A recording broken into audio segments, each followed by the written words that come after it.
de ce matin. Et donc, est fait de la production, dissémination d'une citizen science sur la région de Bruxelles. Et cette présentation est donnée par elle, je ne connais pas votre prénom. Yévin Chemin de l'association Bral. C'est à vous.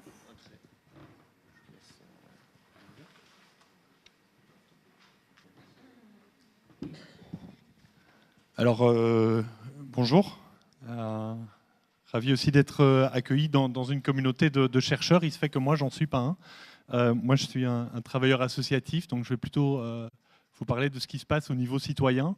C'est évidemment très empirique, c'est aussi assez politique, et je crois que ça peut, pas contraster, mais amener une nuance complémentaire à cette volonté d'un changement de comportement, mais peut-être aussi d'un changement de prescription politique des groupes de pression, des chercheurs dans leur rôle citoyen et de nourrir la société.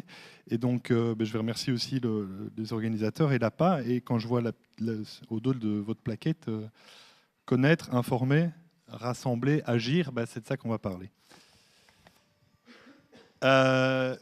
Savoir et faire savoir, c'est un paramètre qui est apparu assez rapidement, un effet qui nous a surpris dès qu'on a commencé à mesurer les microparticules avec les citoyens. Et je vais vous expliquer comment on a fait cela. Oui, petit clin d'œil aussi à innovation ou révolution. Est-ce qu'on parle d'une révolution technique en matière de crowdsensing scientifique, ou bien effectivement également un changement sur l'appréhension et l'urgence de résoudre ces problèmes-là. Nos expériences, moi je viens vous faire part de nos expériences. Principalement, le point de départ, c'est un projet qui s'appelle Expert, initiative de notre agence environnementale bruxelloise. Bruxelles est une ville-région, donc c'est bien l'État qui met ça.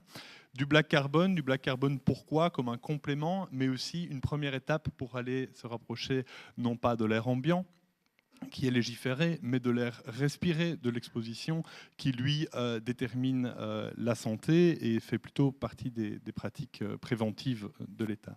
Ensuite, notre association a poursuivi avec notre université un peu de partenaire et de référence, la VUB et son département Cosmopolis, à Aircasting Brussels, qui est une recherche-action pour laquelle on est justement sorti des volontés de rigueur et des cadres méthodologiques ou de protocoles de recherche, mais pour aller plus voir ce qui allait se passer au niveau citoyen. Vous trouverez tout ça en tapant simplement Smarter Labs ou Aircasting Brussels. Un peu les comptes rendus, la communication. On n'est pas très fort en communication, je vais vous dire pourquoi. Cette recherche-action était particulièrement passionnante et interactive, et il y aura des suites, même si elle se termine maintenant. Au niveau méthodologie, voilà, comment est-ce qu'on peut partager une science collective au niveau de la ville, mais surtout de quelle façon est-ce qu'elle va nourrir un activisme. Vous verrez en vert des petits retours plutôt du côté citoyen, et en bleu, aussi un intérêt scientifique vers les collaborations science-citoyen, mais aussi leur rapport avec la gouvernance. Donc Expert, vraiment ce qui était innovant, je ne vais pas vous en parler de long en large, mais je vous invite quand même à simplement aller voir. C'est des rapports assez courts parce que l'État, chez nous, a s'est donné assez peu de moyens pour le faire, et donc même s'il y a des très très chouettes protocole, des très très chouettes envies, l'analyse est insuffisante. Cela dit, on voit, voilà, là vous avez le quartier européen, hein, la fierté et la perle du gouvernement bruxellois, et pourtant les axes d'autoroute urbaine posent réellement problème. Ce sont donc des mesures qui sont ici d'une modélisation entre les stations de mesure fixe en black carbone, un modèle météorologique, le fameux modèle Street Canyon dont beaucoup d'entre vous ont dû entendre parler. Mais alors, il est vérifié sur le terrain. Dès qu'on va avoir une petite variation assez précise, on sait que là, il y a eu en fait un utilisateur qui a permis d'aller corriger ça. Et donc, c'est un étalomètre de type mesurer la concentration, mais qui est jumelé un peu en bricolage avec un GPS, et qui permet ensuite de retracer tout ça. Ce que ça donne aussi, c'est des données d'occupation, parce qu'on remplit un protocole sur qu'est-ce qu'on est en train de faire. Et là, on commence à avoir une information qui est particulièrement utile, des choses qu'on estimait assez peu finalement. Les lieux de travail, Bruxelles est une ville très tertiaire, les gens travaillent dans des bureaux modernes, sont bien protégés. Et puis, la pire expérience des Bruxellois arrive dans les transports. Donc c'est une donnée qui est particulièrement préhensible au niveau de la communication des journalistes, au niveau de l'intérêt des citoyens, qu'ils soient sensibilisés ou non au départ. Elle a permis aussi de faire quelques enquêtes un petit peu locales. Donc là, ce sont les boulevards centraux du centre-ville de Bruxelles qui ont été piétonnisés. Et à la demande des autorités, une enquête a montré voilà, le type de réduction qu'on peut avoir. Donc dans le cadre d'un avant-après, surtout sur un polluant très spécifique du trafic. C'était bien. Et aussi la mise en évidence des présomptions que l'agence environnementale avait sur l'effet des rues canyon par rapport à des rues plus larges et plus ouvertes. Donc on vérifie des tas de paramètres, mais comme je vous l'ai dit, on utilise assez peu ces données qui pourtant sont super. Donc, en Black Carbon, on considère que ce qui est acceptable en air extérieur, c'est en dessous de 2. Enfin, c'est comme ça que nous, on forme les habitants en tout cas. Ce qui veut dire que tout ce qui n'est pas jaune pâle n'est pas très bon. Vous avez là la carte des heures creuses. Et là, la carte des heures de pointe, on voit aussi assez clairement au niveau du débat, un débat de mobilité. Bruxelles est une ville qui souffre de problèmes de mobilité assez énormes et non résolus. Ce genre de données permettent vraiment une mise en valeur très très claire. Donc tout ça, vous pouvez trouver sur le site de Bruxelles Environnement. C'est pas très touffu, donc on pourrait peut-être encourager de mieux exploiter ce type de données. Voilà ce que nous a dit un participant, en fait, un candidat participant, avant de refuser de participer. C'est assez étonnant. Le gars, on s'est rendu compte après qu'il était data scientist et il était très choqué que les données, en l'occurrence les données Black Carbon, n'étaient pas ouvertes. Je vous laisse parcourir plus ou moins, mais ça nous montre aussi une attente qui s'est répétée chez des personnes nettement moins spécialistes que lui. Disons qu'on voit un petit peu son exigence et il y a des choses qui nous disent moins onéreux, la quantité de données fera la différence, pas de liste d'attente, pas de sélection, peut-être quelque chose de plus préhensible aussi par les publics. Donc tout ça nous a fait réfléchir dans le cadre de cette recherche-action à ça. À partir du moment où des citoyens font des prescriptions envers les scientifiques, envers l'État, y compris envers les travailleurs associatifs, pour dire mais non, il faut rendre ça plus libre, il faut rendre ça beaucoup plus fluide et plus mouvant, nous on a décidé un petit peu de titrer notre recherche-action comme ça, la production collective de connaissances. Et peut-être avoir une critique méthodologique sur ce qui est un crowdsourcing scientifique, donc bénéficier de tous ces petits censeurs volontaires qui vous font économiser beaucoup d'argent et multiplier vos données pour faire de bonnes généralisations, mais cette critique donc pour voir quelle est la part d'analyse, quelle est la part d'interprétation, quelle est la part de dissémination des citoyens là-dedans. Donc nous, c'est vraiment particulier, penché là-dessus. Qu'est-ce qui est intéressant dans ce genre d'expérience, selon nous, c'est que c'est une expérience située. C'est-à-dire qu'en vivant et en mesurant l'air respiré par ses enfants quand on va à l'école, on en prend une conscience. C'est vrai que ça nourrit une certaine révolte, un certain militantisme, mais ça donne aussi une compréhension assez profonde et une mécanique intelligente de comprendre ce qui se passe. On peut voir aussi que ça peut nourrir les questions de justice environnementale qui, dans le secteur associatif, mais pas que, les journalistes, une partie de la classe politique sont très motivés par ces questions. Pourquoi est-ce qu'un white collar va avoir 2 pics d'exposition qui correspondent à sa navette vers le travail, alors qu'un vieil homme habitant au centre-ville, quand il commence sa vie sociale à l'extérieur, se fait exposer de façon continue.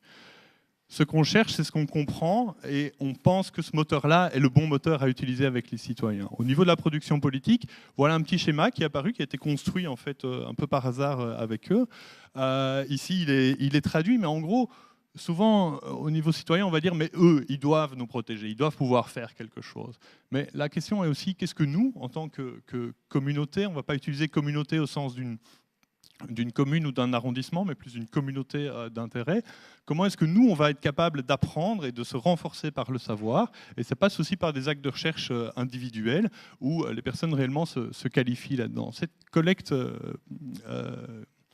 de connaissances qui est assez interactive, qui se passe par des ateliers, amène aussi à on l'a vu, plus de sensibilisation. Mais qu'est-ce qui va se passer aussi? Ça va remonter. Si sa partie de recherche aux citoyens, c'est un peu une analogie avec notre travail de recherche-action, mais lui aussi va commencer à pouvoir représenter sa communauté et dire, moi et mes enfants, on veut que ça change au niveau de la rue.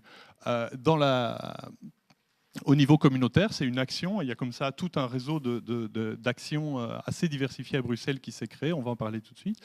Et revenir au niveau de la ville, et en particulier de sa sphère administrative, qui est parfois assez prostrée due à la structure et l'impérium du pouvoir dans notre ville. Ce qu'on pense, c'est qu'on rend une situation de la nécessité de la prise de mesures politiques inévitable grâce à ça.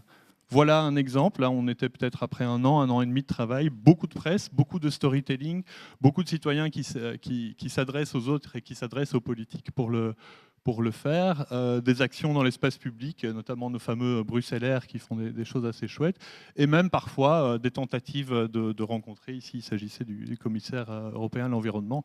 On a évidemment à Bruxelles beaucoup d'accès à ces gens-là. Aircasting, pour le passer assez rapidement, on a procédé de la sorte. Les objectifs et travailler la méthodologie, histoire d'entrer dans un respect. On peut parler un peu quelque chose de similaire aux pratiques françaises d'éducation populaire, c'est-à-dire qu'on va essayer vraiment de créer une horizontalité entre les chercheurs, les facilitateurs que nous sommes et le public. Toute une phase où on a comparé, on a fait une petite table ronde publique fin 2006, alors qu'on n'y voyait pas encore très clair dans les capteurs.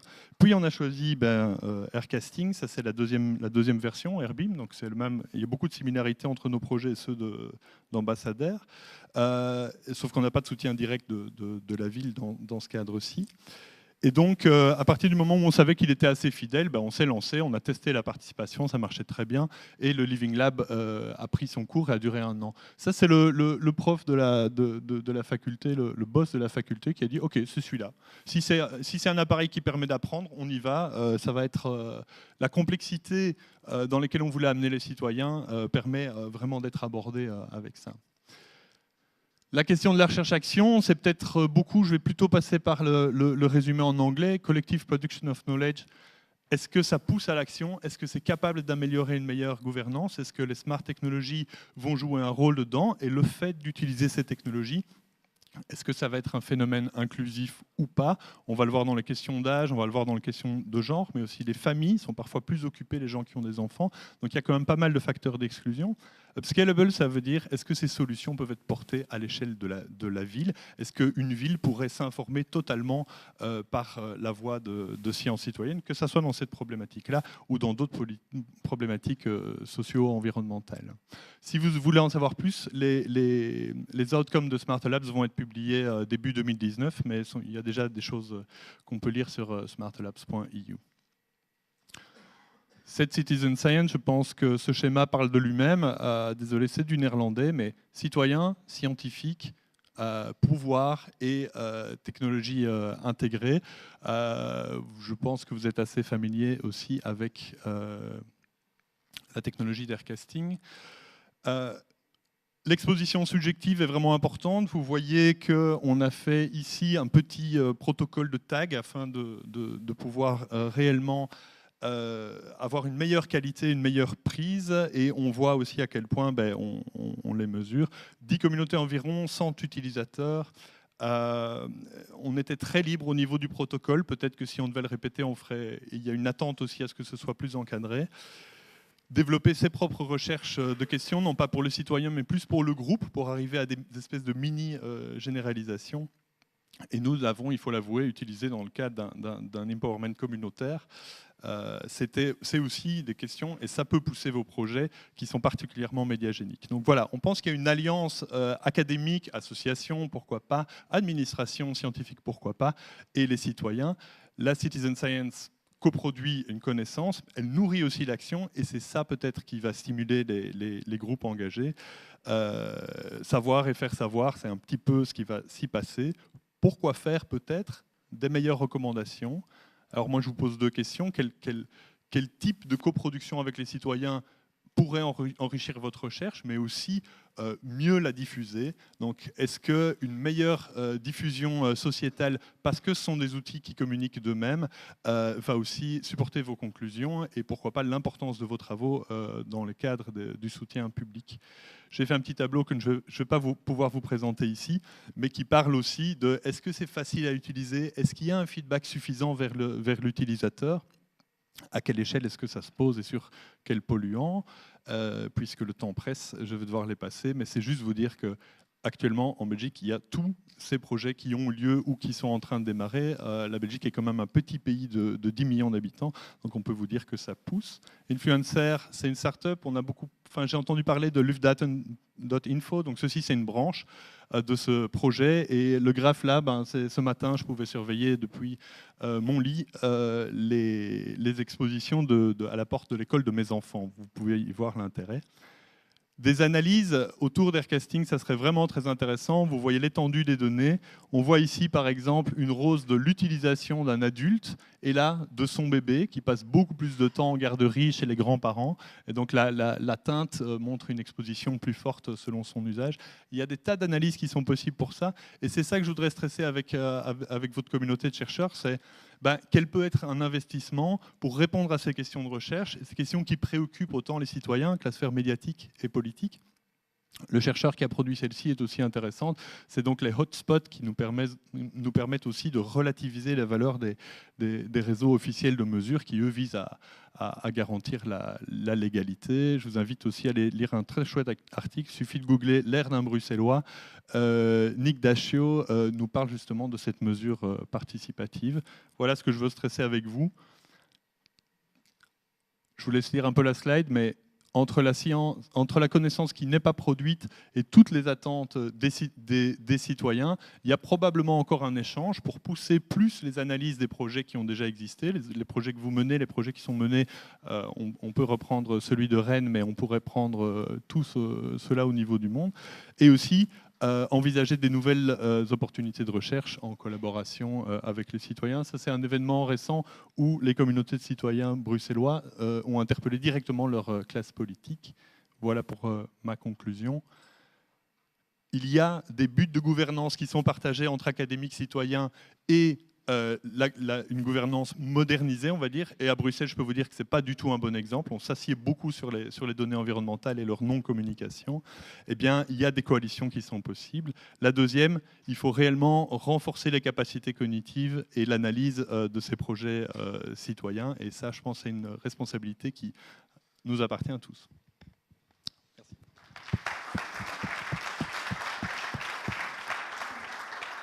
Merci beaucoup pour cette présentation très intéressante du point de vue du milieu associatif. Et je pense que les associations sont effectivement un acteur indispensable entre académiques, citoyens et politiques. Et il fallait que vous soyez là pour cette raison aussi. Et est-ce qu'il y a des questions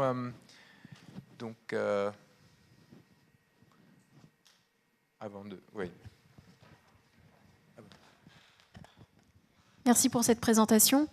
Vous dites que vous n'avez pas de relation avec la ville et État Bruxelles, mais concrètement, comment ils sont mis au courant des résultats? Est-ce que c'est uniquement par la presse ou est-ce que vous cherchez quand même à les contacter, à leur mettre sous les yeux ce qu'a produit le citoyen? Ça va plutôt se passer dans un autre sens. D'abord, Expert est une initiative de l'administration de l'État, dont d'ailleurs la communication a été un petit peu conditionnée par l'action des cabinets politiques qui ne voulaient pas de scandale.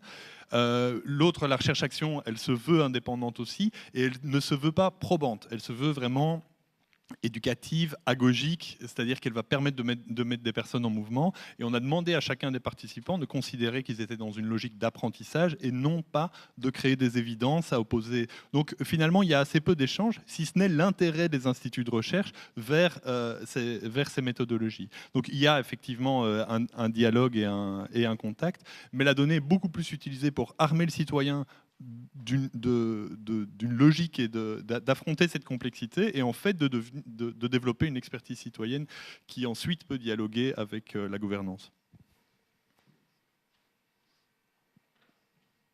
D'autres questions?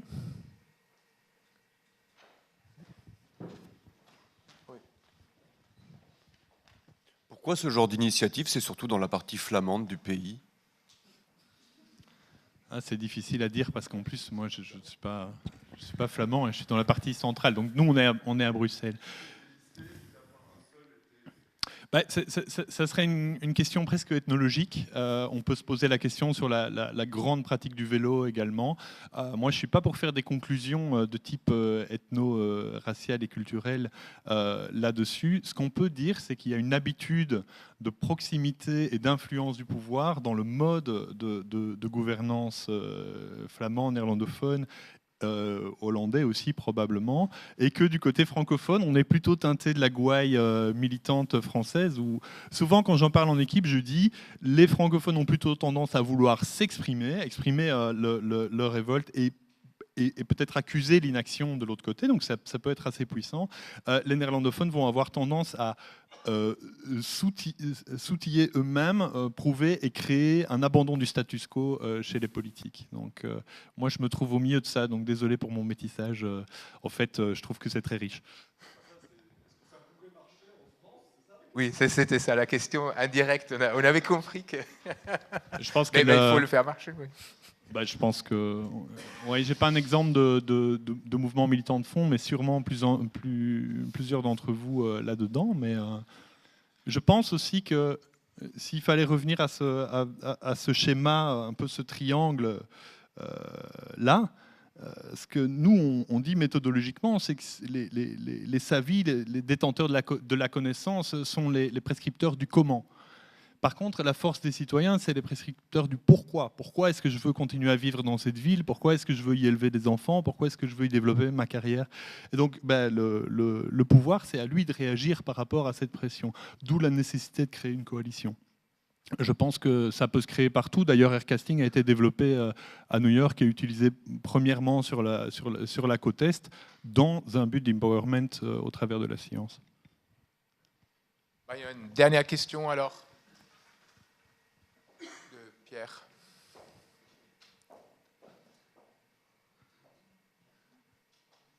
C'est juste pour rebondir sur cette question que je trouve très très intéressante, et potentiellement il pourrait même y avoir une analyse encore plus large. Pour avoir été à Auckland sur le colloque Air Sensor, on voit aussi comment des startups se positionnent sur les modèles américains, et par rapport notamment à la question de la justice environnementale, enfin de la participation citoyenne américaine qui est très très très forte, et d'un autre côté d'un dispositif de surveillance généré par l'EPA qui est pas exactement non plus le même qu'on peut avoir en France ou voire plus généralement en Europe. Et donc, toute cette question de microcapteurs, il y aurait potentiellement une analyse un peu justement culturelle ou liée aussi aux différents dispositifs à faire en fonction du monde qui doit être assez complexe, mais qui pourrait aussi être très, très intéressante.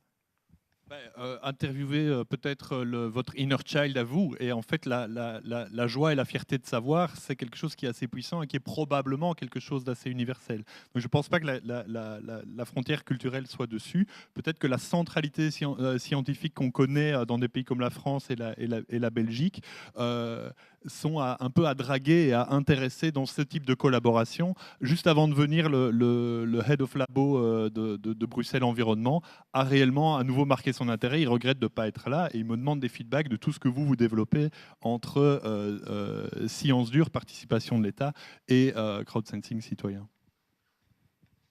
Voilà, bon. Allez. Juste une remarque pour dire mais très vite. Oui. En France, on a un gros dispositif participatif de suivi de la biodiversité qui marche très bien, Viginature, dans toutes ses déclinaisons, qu'elles soient animales, végétales, etc., et dans lesquelles les participants vont très loin dans la participation, l'analyse des données, le développement des protocoles, etc. Donc il y a une connaissance et il y a une capacité à le faire. On a entrepris de notre côté aussi de développer un observatoire participatif qui s'intéresse un peu plus à d'autres aspects de l'environnement à travers, pour le moment, pas de capteurs, mais les lichens notamment. Et ce genre de choses fonctionne effectivement. Il y a un véritable intérêt et c'est donc pas limité à la Belgique néerlandophone, mais ça peut se trouver moyennant effectivement des démarches participatives efficaces. Merci. Merci pour ce commentaire. Et du coup, merci beaucoup encore à Lévien. Et